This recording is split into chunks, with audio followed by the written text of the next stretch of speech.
The Tom Woods Show, episode 1432.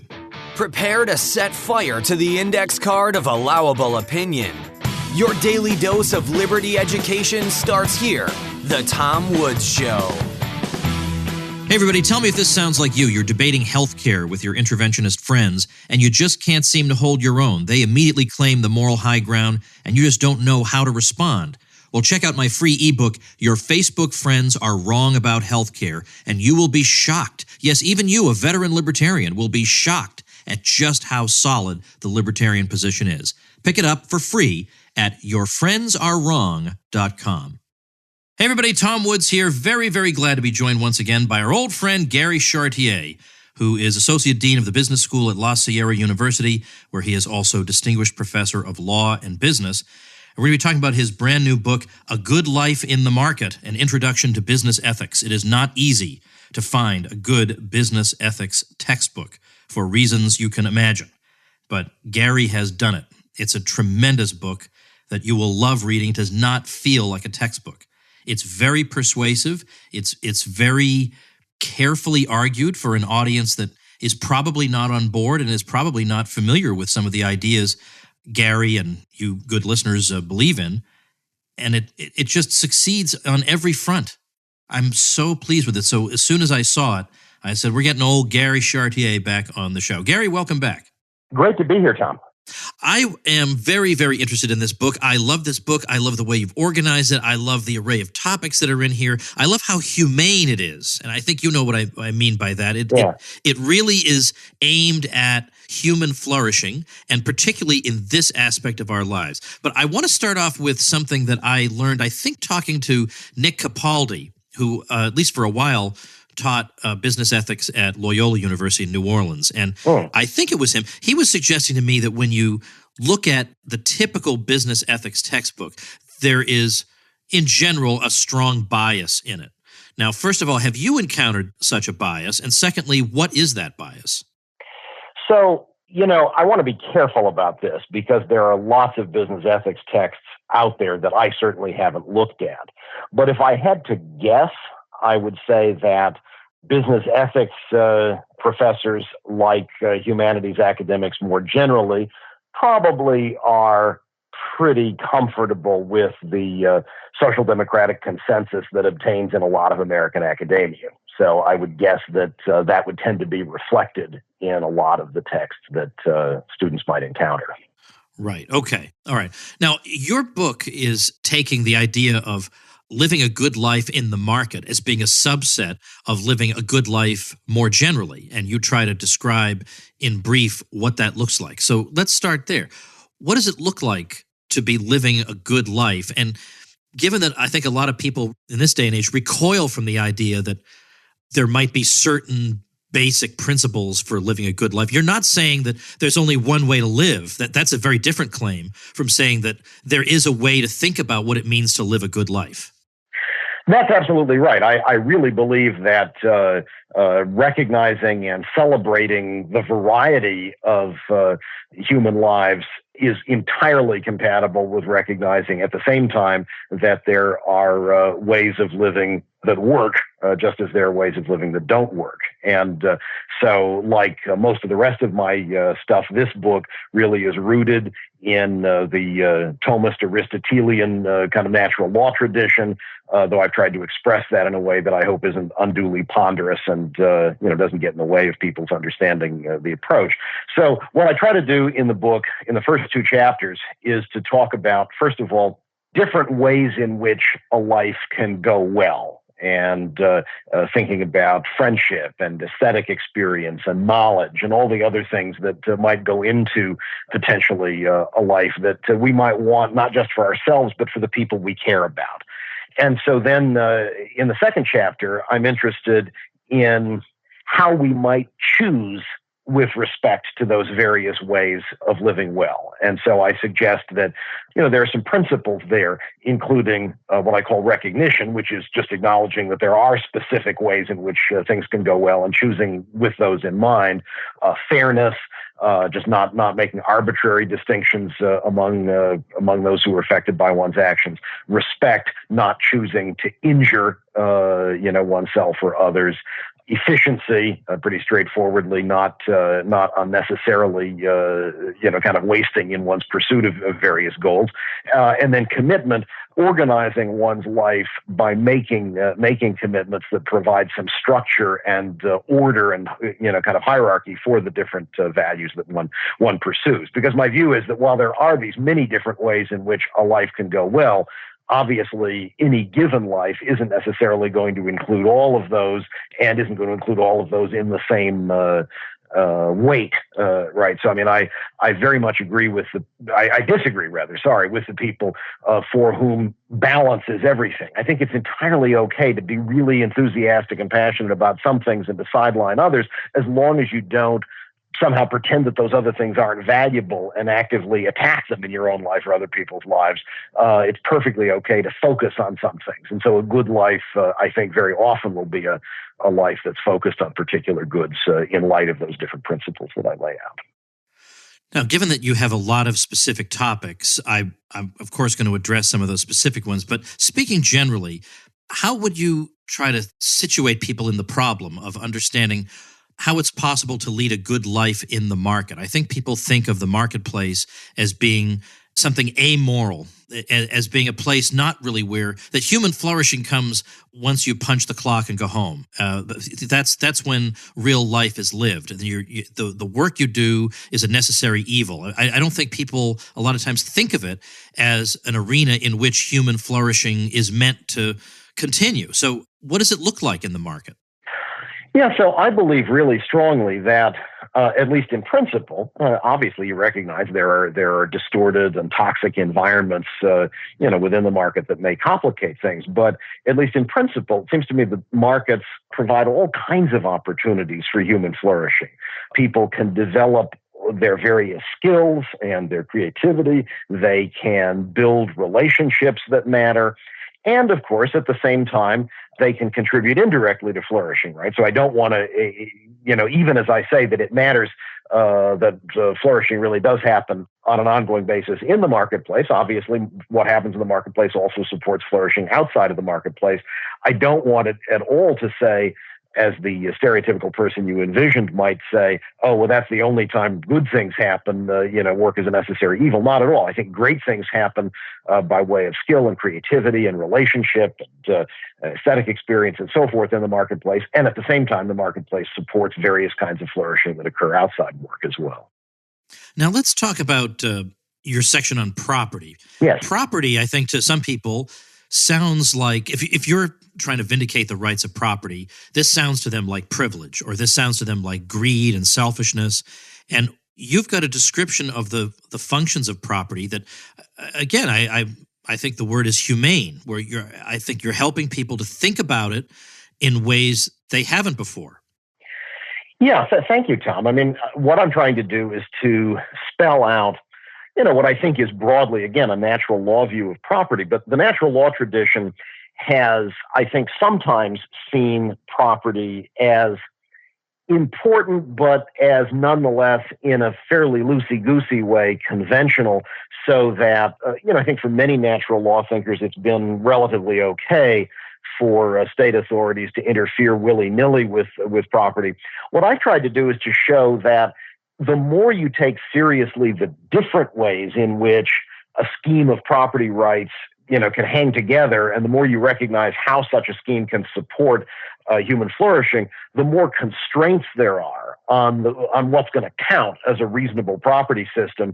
And so I want to look at everything from the way in which a property system fosters autonomy, to the way in which it contributes to relationships, to the way in which it, in one way or another can help people express creativity and maintain social norms, a whole range of different things, 20-odd different characteristics that I want to reference.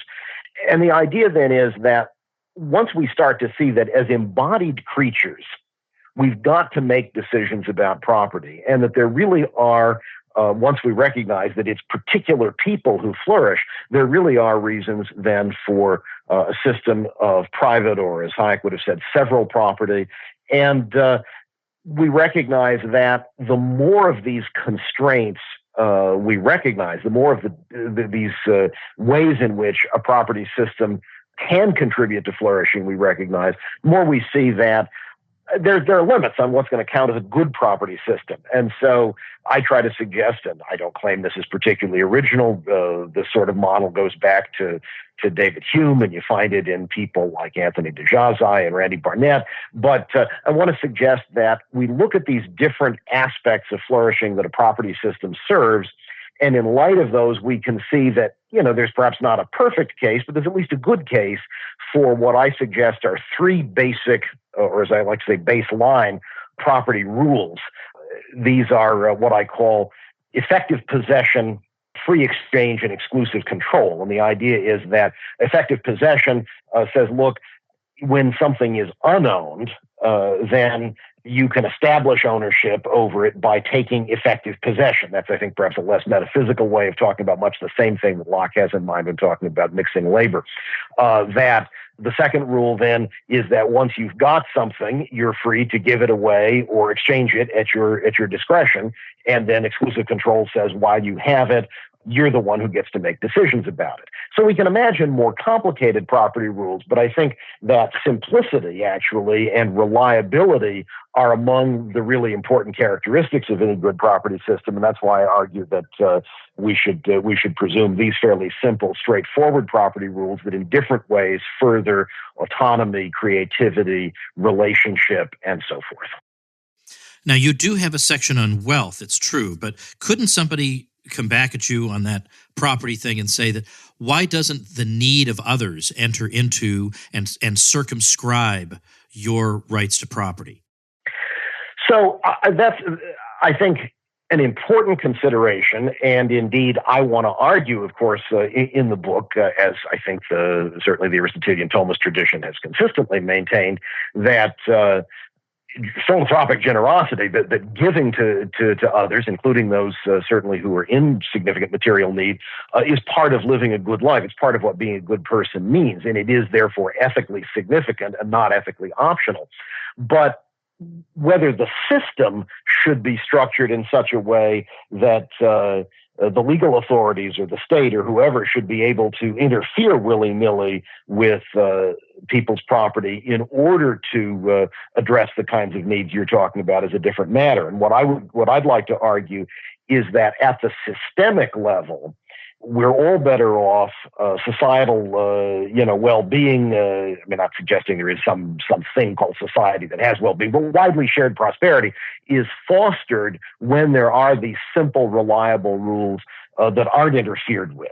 And so, it seems to me that the concern that you note is a legitimate one, but I think very often somebody who highlights that kind of concern has in mind a particular case and wonders about, making an exception in that case, rather than taking a step back and asking what the systemic effects would be if ongoing, unpredictable meddling in property relations were possible. So I think you get very different results when the issues of human need that you rightly highlight are addressed by individuals and by voluntary institutions that operate within the confidence that people have in that reliable system of background property rules. All right. Now, obviously you're right about what you say about being generous as being part of living a good life. I want to build on that by asking you about a topic that I don't think you mention by using the term corporate social responsibility. But of course, that's been, I'm not in business ethics, so I don't know if that's still in fashion or not, but I know it was for a long time. Yeah. And in your sections on, let's see, generosity, and then I also found a bit of it in your section on purpose, there is some discussion about what we might call organizational generosity. So the firm, let's say, makes charitable contributions or whatever. Mm-hmm. And it calls to mind what Milton Friedman said about this, which was that the firm exists to make profits, period. That's why it's there. Once it makes the profits, you can do what you want to with the profits, but that's what it exists for. It is not a welfare institution. It's not a philanthropic organization. What's your view of that? So, I think that's complicated, and I think you rightly note that I kind of wrestle with that without, maybe really coming to a really definitive conclusion. So I think, obviously, a shareholder might reasonably object if he or she is ill-served by by corporate generosity. And so I think that's something to be reasonably concerned about, right, on the part of the shareholder and the part of the corporation. On the other hand, I don't think we can say in the abstract what a, quote, the purpose of a business is, because I think different participants, different executives, different line workers, different investors, bring different expectations and different commitments to their participation in the life of a business. And I think it is indeed part of the culture of some businesses, and something, therefore, that investors surely recognize when they invest in those businesses, that there is some kind of connection that those businesses have with particular charities and with particular communities. Now, Friedman obviously recognizes that it may well be, in one way or another, directly beneficial for the organization to engage in charitable activities. That it may help to brand the organization, or it may, in one way or another, refine corporate capacities, right? You might engage in a charitable activity that turns out to build your competencies in other areas. And I think all of those would pretty directly feed the bottom line, and I don't think Friedman would have much of an objection to that.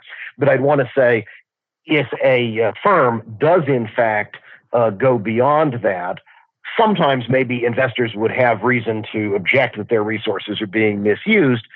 Sometimes I think, however, that they might well recognize that they've invested in the firm with a particular set of commitments and a particular corporate culture, and they might recognize that that's very much part of what it is to support that firm. So I don't think there's a general observation that I can make about what all firms ought to do in those cases, and I don't want to be dismissive of the concerns Friedman's got. I do think there are going to be cases that indeed might look a little different. Let's talk about some issues that people, and here we're using the term in the correct scientific sense, people known as left libertarians would have special concerns about, namely the conditions in which some laborers find themselves in some employment situations. Yes. Because on the one hand, you can make a case that, well, they entered into a voluntary contract, and if that means they are subject to drug testing and having their social media snooped into and all that, that's so much the worse for them because they agreed to it.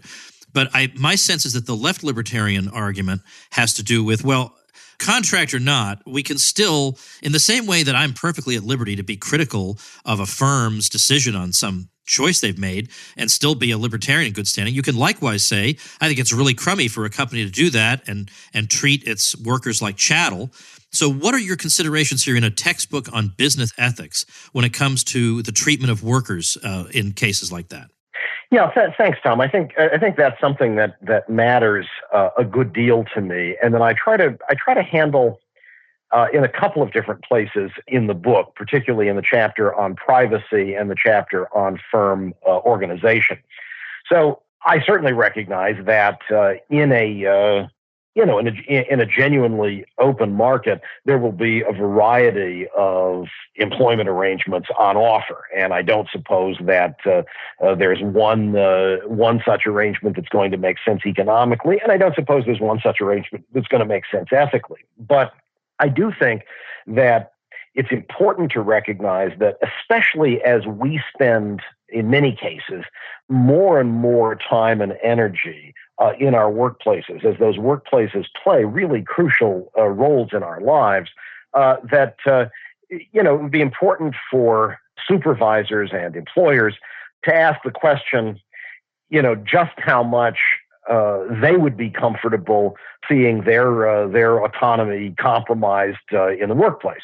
And so, again, there are very specific considerations that are relevant in particular cases, right? So, if I'm driving an 18-wheeler, it might be really quite important to make sure that I'm not intoxicated, right? And various, there are all sorts of liability issues there could arise, and it doesn't seem at all unreasonable to be concerned about that. On the other hand, if I'm an accountant and I happen to smoke some wacky tobacco in my off hours, it's not really clear that I'm going to be making putting my employer at risk. Now, again, very specific circumstances have to be taken into account, which is why I don't believe that I can ever in this book or elsewhere offer some code that everybody's got to take seriously.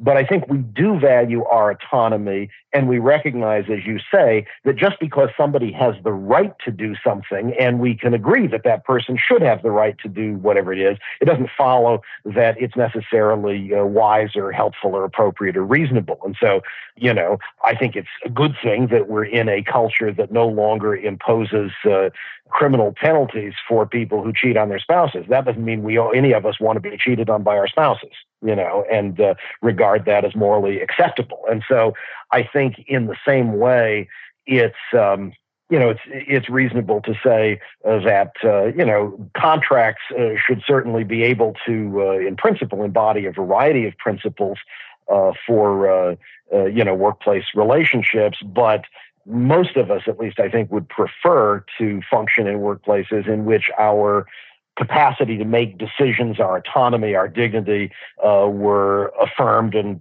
respected. And so I'd like to see that happen as much as possible. I think anybody who cares about freedom from physical coercion, who cares about freedom from the state, and recognizes that that's especially important and it matters before anything else, but such a person might nonetheless, I think, not really like to be pushed around so much. And so, I would prefer to see a workplace culture in which there were as much autonomy as possible. Now, as long as I have you, let me go on a brief digression about this, because I'm not really sure I totally understand it.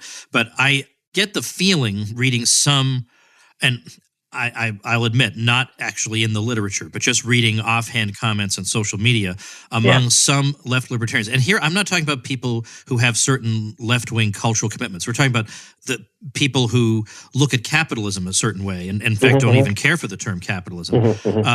Is there any problem that you or they have with the wage relation in principle? I mean, is it that you would want ideally worker-owned firms so that the workers aren't in that kind of situation vis-a-vis an employer? Or can you imagine a wage relation that would be just as long as it's humane? Or what's the way, how do you answer that?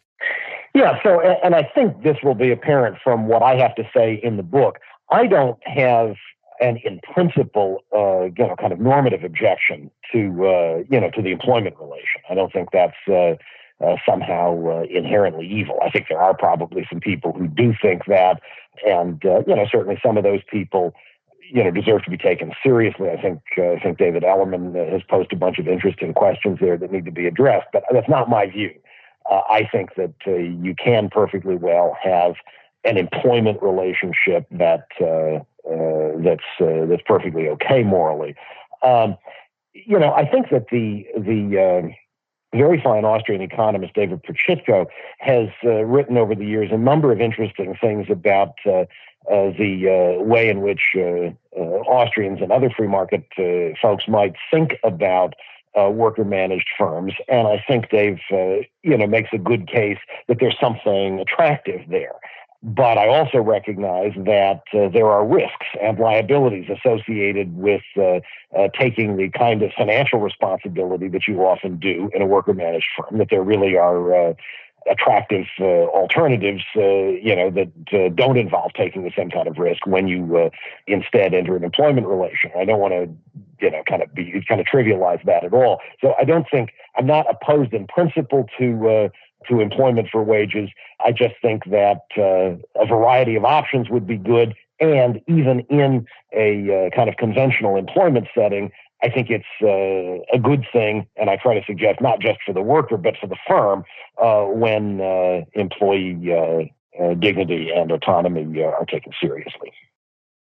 I want to talk about boycotts for a minute. You have a section on boycotts. I do. A lot of times we'll hear people like us who are anarchists say that civil society will often take care of particularly egregious actors through voluntary means like boycotts. But I'm wondering about the circumstances in which a boycott is called for. I mean, obviously, there's no blanket answer to that because it depends on your individual conscience. But what concerns me is that I'm sure that most of the companies I interact with are making donations to causes I can't stand. That's probably true. Yes, but I don't right. want to spend my life looking this stuff up because I feel like that is the invasion of politics into every nook and cranny of our existence. I agree. And so even when I'm told I should boycott X, my instinct, I have to say, 99% of the time is I don't want to boycott X, because once I boycott X, then I have to boycott Y, Z, and all the rest of them. And then what kind of a life is this? At some point, you just have to engage in the normal activities of commercial society and live the best life you can and leave it to them. They can answer to their maker how they donated their money, but I can't devote my life to that. I have other priorities. Yeah, I think that, I try to discuss in the boycotts section three distinct issues, right? So when is a boycott permissible? When is a boycott required? When is a boycott precluded, right? I think that, and just to try to address each of those fairly quickly, I think clearly we can imagine a case in which a boycott is just in principle unreasonable, either because it's undertaken out of bad motives, out of some kind of hostility, or in which it just turns out, so I think an individual boycott will rarely play this role, turns out to impose costs on others that one wouldn't be willing to shoulder oneself. I think a boycott is going to be required in a very narrow range of cases, and the only kind of case I think in which a boycott is going to be required will be, I think, again, either if doing business with a given trading partner necessarily involves, and I can't actually imagine a case in which this would be true, necessarily involves sharing all of the purposes of that trading partner, and the trading partner has bad purposes, or in which the consequences of one's action, impose costs on others that, again, one wouldn't be willing to accept for oneself or one's loved ones. So in the vast majority of the cases, I think a boycott is going to be a permissible kind of protest. If one wants to engage in that, it's going to be an expressive or symbolic act. It's almost certainly not going, in most cases, to change the behavior of the boycotted entity. And I think we engage in all sorts of expressive activities over time. We certainly can't expect ourselves or others to either celebrate or protest all the things that might be worth celebrating or protesting. And so I think in general, that's just kind of up to us, except in the narrow range of cases in which it's just in principle unreasonable to engage in a boycott, so it's just ruled out, or we find that it actually would be required. But again, I think the required cases are few and far between. All right, let's say one more thing. There are so many topics I could have chosen, but advertising I like, because this is a topic where even a lot of libertarians, you'll find, are turned off by advertising, or they think there's something kind of underhanded about it, or you get this complaint from some people that advertising simply manipulates consumers into wanting whatever's for sale. But of course, then why would you bother doing marketing research on any product if all you have to do is hypnotize people with an ad? Obviously it's not quite that easy. So, but at the same time, even though we might recognize the value of advertising, and I'd like to get from you what you think the value of advertising is, this is a book on business ethics, and presumably there are some forms of advertising that if you want to lead a good life, you ought not to engage in. So what are your reflections on this? Yeah, so I think that advertising can provide useful, information to consumers about product availability, and also probably just help to give some products particular meanings in the marketplace by associating them with particular branding strategies. And I think those are perfectly okay. I think that ads can entertain us. I think ads can just draw our attention in the first place to products we wouldn't be aware of otherwise, and I think that's certainly worthwhile. And ads can, even though this is perhaps a bit of a stretch, but I try to suggest it anyway in the book, ads can sometimes help to kind of build communities of particular consumers who share appreciation for particular products understood particular ways. So all of that, I think, is just fine, and really can be very useful. I think that where advertising goes off the rails really probably is primarily when really it's just it's just deceptive. And, it's tough to maintain a genuinely deceptive ad, especially in today's social media environment, in which there's going to be a lot of review, a lot of critique there. Or also, I suppose we can imagine cases in which an ad isn't deceptive, but in one way or another, it's manipulative, in which the content of the ad is factually correct, but in which the advertiser is aware that it will likely be misunderstood to the detriment of the consumer. And I think being purposefully manipulative falls in roughly the same category as being purposefully deceptive, and I'm not a fan of that. I don't think that, of course, this is the kind of thing that requires some kind of, involvement by the legal system. I guess there might be extreme cases where you really did reach the level of fraud, but absent that, I'm certainly not thinking about legal liability there. I think increasingly in a culture in which, again, with social media, we have the ability to share this information broadly and talk about it readily amongst ourselves, those kinds of bad behaviors, I think, will be pretty quickly challenged. But I think that, across the board, there are lots of things that, really are quite useful about advertising. And I certainly don't want to just be dismissive at all. I think ads can serve quite useful purposes, and I'm glad we have them. Well, the book is A Good Life in the Market, An Introduction to Business Ethics by Gary Chartier. Gary, it's a beautiful book. It's an affordable book, thank goodness, thanks to the American Institute for Economic Research. So I'll link to it at tomwoods.com/1432. I urge people to pick up a copy and read it. And thank you very much, Gary, for your time. Pleasure to be here, Tom. All right, folks, two things to tell you about before we wrap up for today. One is you have got to tune in tomorrow for 1433, because I got Daniel McAdams from the Ron Paul Institute for Peace and Prosperity on here to talk about this ridiculous thing you may have seen online, where there's somebody, you'll find out exactly who tomorrow, he's one of the usual suspects, was insinuating that, if you can believe this, the 2008 campaign was somehow bankrolled or influenced by the Russian government, the Ron Paul campaign. Are you kidding me? That's what's been claimed. It is on the basis, literally, of nothing. I've gone through and looked at what the claim is. There's nothing. It's like less than, I'm even trivializing the word nothing by applying it to this. I mean, there's nothing to this. So I'm going to have Daniel come on. We're going to talk this through, and you're going to enjoy hearing what people are reduced to when they got to criticize Ron Paul. This is all they can think to do is come up with inane nonsense like this. Other thing to tell you about, of course, is, as usual, because I have very, very active and entrepreneurial listeners of this show, I've got a new site. Now, this is a brilliant idea by a listener of the show. It's called askahomeschoolmom.net. And it's exactly what you would think. She's been homeschooling for 25 years, and she says, I know sometimes it's good to filter a question through the experience and perspective of another homeschooling parent. Well, if you go to askahomeschoolmom.net, just ask your quick question about homeschooling. If she doesn't know the answer, she'll get you an answer from another veteran homeschooler or from a current homeschooling parent or even from a homeschooled student. So it's very, very worth checking out. I mean, what a great resource and what a great idea that is. So askahomeschoolmom.net is the website. I'll link to that at tomwoods.com/1432.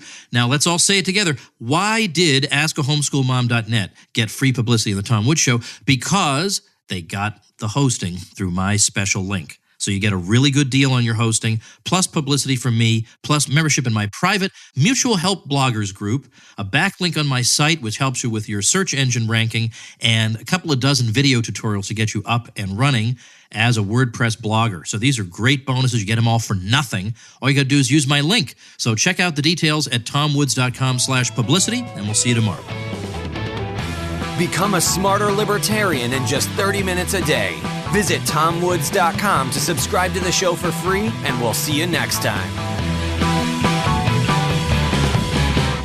Like the sound of The Tom Woods Show? My audio production is provided by Podsworth Media. Check them out at podsworth.com.